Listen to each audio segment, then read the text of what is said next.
Hi, welcome to Relish Books. Today I am super excited to start doing a series on poetry. So I thought I would do like Poetry Mondays, where every Monday I'll just um, talk about poetry, talk about some different specific poems and some different poets. And probably focusing a lot on a couple of my specific favorites. So today I'm highlighting Mary Oliver. I don't know if you can see that. The sun is just like streaming through the blinds. I can't really hide from it. Put it over here. Um, Mary Oliver is my absolute favorite poet. And I feel like anybody who's familiar with poetry, that's not a terribly original choice, but I think it's a very understandable choice because she is really that good. But first of all, I just want to talk a little bit about poetry, about how I think about it, some opinions I have about it. I also want to thank the people who commented that they would be interested in hearing poetry reviews and recommendations. I really appreciate that.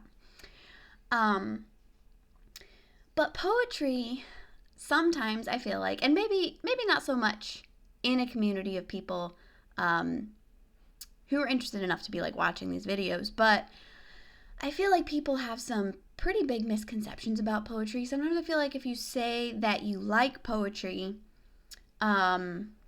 people assume that you like all poetry, and that's not at all the way it is. And the same thing doesn't hold true. Like if you say I like novels, nobody's going to assume that you like all novels because we understand there's such a vast range of genre and style and story and 1,000 different factors. And the same is true of poetry. Sometimes I think people think of poetry as a single genre, and that's not true. There's also a vast variety of genres within poetry and, of course, of quality. And so I am very particular. I don't like nearly all poetry. And so if you just like check out a book of kind of random poetry, I guess, just like collections, especially of more modern authors, I probably won't like, to say that I would like a third of it, I think would be being very generous. Probably would only like a small percentage. I also, at the same time though, I'm like a big classics fan when it comes to novels. When it comes to poetry, there are a couple of the classics that I do like. I really like Tennyson and some Longfellow. Honestly, I'm not like some of the biggest poets, and I have not studied them extensively, but like, if people think of old poets, they think like Byron, Keats, Shelley. And I am not really into any of those guys. I think kind of poetry's bad reputation can kind of come from modern readers kind of looking back on that style of very dense, very sentimental language. And I feel like that's not really maybe fair for me to judge it when I haven't like deeply studied it. But that kind of poetry, the highly romantic or highly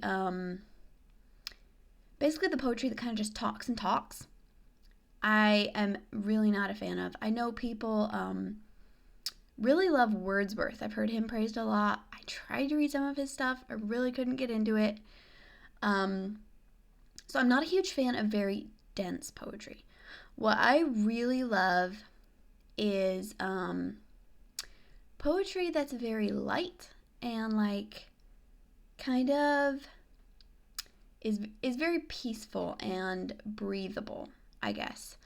And that's not saying that the other poetry isn't good. That's just the genre of poetry that I particularly like, for the most part. And that's how Mary Oliver is. The other big thing I want to talk about is that some people who know very little of poetry think that if something rhymes, it's poetry, which of course is completely false. And then you have all these horrible little rhyming things that people call poetry and poems. You know, people will be like, oh, yes, she writes poetry. It's like, no, she doesn't. She writes rhyming stuff. That's not the same. And then there's the other extreme where people are like, oh, poetry doesn't have to rhyme, so it's just totally freestyle. And if something sounds thoughtful or pretty, you write some words that sound kind of meaningful, that's poetry. That's not true either. I think there's a misconception about what's considered more freestyle poetry. The really great stuff, like Mary Oliver, most of her poetry doesn't rhyme. And because it doesn't rhyme, sometimes you can fail to miss the structure of it, but it is very structured.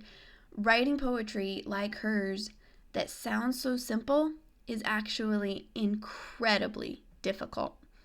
And I think to achieve her sense of easiness and the simple beauty that she has in her poetry, she studied so hard. Like, she was familiar with all the great poets. All those guys that I have too hard of a time reading. She knew them all so well. She studied. She knows all the meters, all the structures. I like poetry. I would like to understand it more. But trying to study like the different meters and structures of poetry just boggles my mind. And it gives me such a respect for the people that do it well, because it is incredibly difficult. You think about like somebody who writes a book and all the difficulties that go into that. And then you think about somebody who writes poetry, like really good poetry, and different difficulties for sure. But when you think about that, they're telling their thoughts, they're telling their feelings and their stories, but within such confines. And then even the ways that they find to break those confines are difficult and have a lot of really difficult beauty to them. So I feel like it's really important not to go to one extreme or the other. Poetry needs to have quality, whether it's rhyming or not. I feel like most of my favorite poets are not really rhyming poets, but the ones that are, it's done so well that you don't really notice the rhymes. Like Tennyson, if you read his poems, they rhyme perfectly, but you're not really aware of it while you're reading. It just sounds really good. It's like listening to a song. When a song has good rhymes, you don't really notice the rhymes. It's only if the rhyming is very strained and blocky and flawed that you really notice the rhyming. And the same is true with poetry. If you are noticing the rhymes in the lines, it's probably inferior quality. Unless it's like humorous, like Shel Silverstein or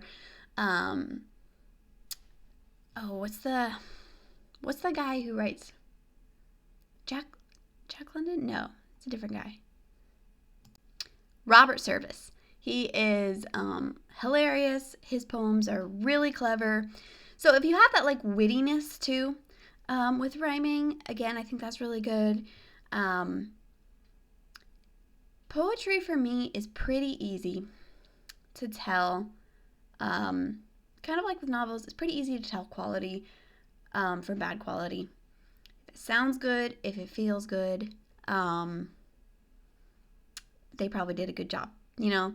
But if you're like, oh wow, they rhymed that word here, look at how they rhymed this, they probably did a good job. It's probably not.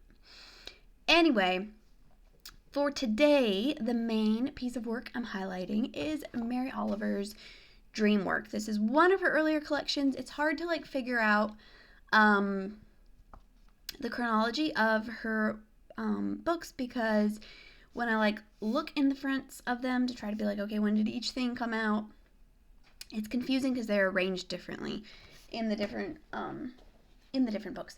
This is my Mary Oliver collection so far. I'm still missing a lot of them, but that's fun because I love collecting them. I've collected these over the years. They've been gifts from a lot of people. They're all really special. I first came across a Mary Oliver poem in the collection A Book of Luminous Things, which at the time that I read it, I thought it was an amazing collection. Looking back, there aren't as many amazing poems in there as I thought there were, but Mary Oliver's The Kingfisher. The last line just stood out to me more than any other poem in the book. I'd never read any of her poetry before, but I read that one, and Mary Oliver's poetry has a gravity to it. When I read her work, it usually only takes a couple lines. A lot of the time when I'm reading, it's like, even when I'm really invested, you're kind of like in a hurry, and you're very kind of eager. I'm not a fast reader, but like I kind of try to be a fast reader, I guess. But when I read the first couple lines of a Mary Oliver poem, I just like feel myself settle and like stop and take each line at like a breathing pace, which is how poetry is meant to be read. Poetry is written for the spaces to be breathed in. Sometimes people complain, they're like, why is a line broken like this? Like, this thought goes with this thought, so why is there a space? And it's like, well, if you're reading it, if you're truly experiencing it, that's the natural place where you breathe. And so reading great poetry, and again, there's a lot of different styles, but this style in particular, reading great poetry is just a tremendous source of of peace for me. I used to really love reading Mary Oliver's books as I would take walks, just like up and down the road back at my family's house. And it's especially powerful to read Mary Oliver being out in nature, because so much of her work is nature oriented. And I think her greatest work is nature oriented. But she doesn't just, you think about other poets and it's like, oh, these poets that talk about nature. If it's other poets, most of the time, like, oh, if a poet is just going to talk about nature all the time, I'm not that interested. Because it sounds like they're trying too hard, I really like, when it comes to other poets, I really like story poems that tell, like, of grand battles or adventures and things like that. But when it comes to Mary Oliver, the way that she connects nature with life, and the way that she describes moments, the way that she describes feelings, she has many, many fans, so obviously this isn't just me. But I feel connected to her in a way that I don't to any other author. So many times, of course, I could never say it the way she does, but I feel like what readers are so hungrily looking for in so much of literature, I read this in a book once, loosely paraphrasing it, but they're looking to know more about themselves, and they're looking to be made more alive by what they're reading. And when you're reading a book, you want to know more about the world, but you want to know more about the world as it relates to yourself. And your emotional self a lot of the time.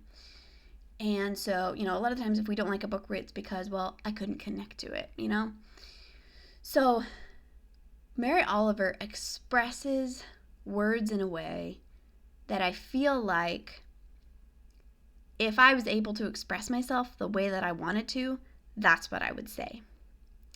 And I feel that in so many of her poems, and that's what makes her so special to me, personally. I can admire her technical work, I can admire her ideas, her description, which is amazing, but her word choices are really what smacks it home. Her word choices are stunning. I have never read a poet who did better with word choice. Each word is like a perfect little pebble dropped in the water. It's like each one just hits just right every time. And obviously I'm exaggerating when I say like every time. She's not infallible. She has poems that are kind of duds. but I've never read a poet that had as much consistency as her. Anyway, see my cute mug with the books on it. A friend gave this to me. I really love it. I have a peppermint white chocolate latte with peppermint cold foam that I made. Super good. So, I could talk about Mary Oliver all day. A lot of the time when I sit down to try to write my thoughts or feelings about stuff, I end up just writing about Mary Oliver. I have thought before that, like, sometimes I feel like when I die, I will have written more about how I feel about Mary Oliver's writing than, like, any writing of my own. And yeah, so Dreamwork is one of her earlier ones, but I honestly feel like even though you can see her grow as a poet throughout her career, at least I think it's one of her early ones. Again, the chronology is difficult, but you can see her grow throughout her career for sure. But I think her spirit and her fire and some of her best poetry is in her earlier collections. Some of her latest work, the work that she did when she was oldest, she did have a decline. She got kind of a more, she adopted a little bit more of this mood almost, this attitude that a lot of other poets around her have of talking more like sarcastically and satirically about the world, about technology and politics. I really don't like that. I really don't want that in my poetry. Almost like a little bit of bitterness. The only collection that I really felt that in was Blue Horses. And which was really sad because when I heard that title, I wanted to read it so bad and I was so excited about it. And then I got it and it ended up being her worst collection. But even then, Mary Oliver's worst collection is better than so many other poets' best collections. She is incredible. But yeah, she does have a slight decline. So her earlier work, middle work, amazing. I don't know what my favorite collection is. I'm going to be highlighting several different ones of hers and talking about her themes. I really love it when she kind of has a collection where there's a common theme running throughout. But yeah, I love Dreamwork. All the nature poems in it are amazing. And the nature poems aren't just nature poems. You know, they are about life and they're about feelings and emotions and how to live. She has a couple really great ones in there that aren't nature poems though, and I don't know if they're so good because they stand out as being a little different or if they just really are that good. Members of the Tribe is amazing. Highly recommend that one. Talking about a bunch of different geniuses basically, but the conclusion of that poem is beautiful, very thought-provoking, and very encouraging. I love that her poetry is encouraging. Because again, a lot of poets kind of embrace this darkness and bitterness, and I really hate that. Or a lot of poets are more like kind of happy-go-lucky, like reality-based. I saw this morning. I saw that the other day, and maybe there's meaning in it, maybe there's not. Like William Carlos Williams, did he mean something or did he not? If you can't tell, if nobody can tell, I don't think it matters whether he meant something or not. You know, Mary Oliver clearly has meaning, but it's simple, deep meaning. It's something that we can all think about. I feel like she does have flaws. Like I said, she's not perfect. Something that I consistently have a problem with in her poetry is her adoration of nature. And her adoration of nature is beautiful. It's her inspiration. She talks so beautifully about nature, but she exalts it to the point of worshiping nature itself in a lot of ways. Kind of this worshiping Mother Earth. She doesn't go the distance that a lot of other poets do. She seems to indicate that she has some sort of a belief in God at various points in her poetry, whether that's kind of just symbolic with her of something, I don't know. But she kind of does go to the point where she, worships the creation rather than the creator. And so that's something to be wary of, especially when I feel like she has a lot of influence with me. Sometimes I'm reading her stuff and I'm just so invested in it, I have to kind of stop and be like, okay, she has a lot of things that I don't agree with in her worldview. So I shouldn't be too influenced. So yeah, she definitely kind of exalts nature itself, when nature itself didn't actually do anything. So there's that. She clearly has a very different worldview than me.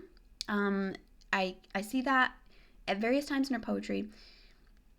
I know that her lifestyle was not something I would agree with, but what I appreciate even in that is that she doesn't push it. She is first and foremost a poet, and she loves the art of it. And her purpose is about telling of the beauties around her, telling of the beauties of life. And she very rarely puts in her personal agenda. And that is so rare. Most poets, I feel like most modern poets, they almost embrace it to the point of being what their poetry is about. And of course people are going to write about what they believe. People are always going to do that. But a lot of the time they do it in this very angry, very pushy way. And I feel like it just destroys their art when they're pushing something in that is not a part of their art because they're using their art. It's not something that's naturally flowing into their art because they care deeply about it. It's something that they're forcing in. And so Mary Oliver, her worldviews do creep into her poems in a natural and loving way, even when I disagree with her.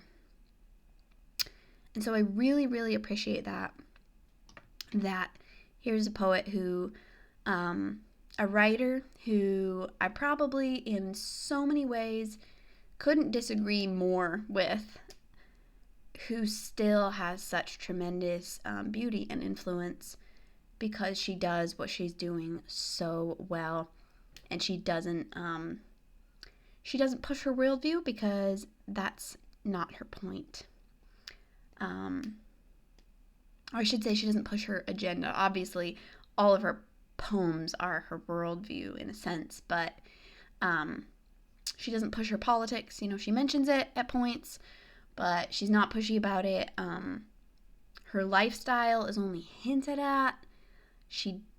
It's not like she's hiding anything, but she just doesn't dwell on it because that's just not what her poetry is about. And so I really appreciate that. So yeah, kind of like a mix of yes, this is a problem I have with it, but at the same time, I appreciate how she handles it.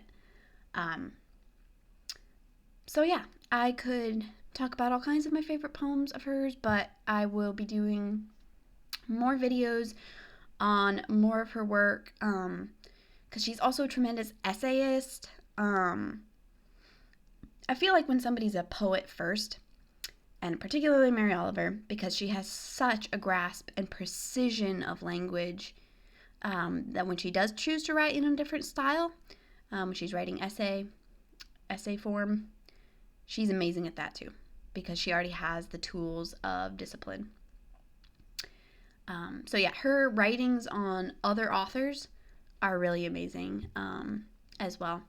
And so I'll be talking a lot more about Mary Oliver in the future and some of my other favorites. Next week I might talk a little bit about Maybe I'll do Billy Collins, or maybe I'll do Wendell Berry. I'm not sure. I'll think about it. But that's my first Mary Oliver. Had to do her first because she's my absolute favorite.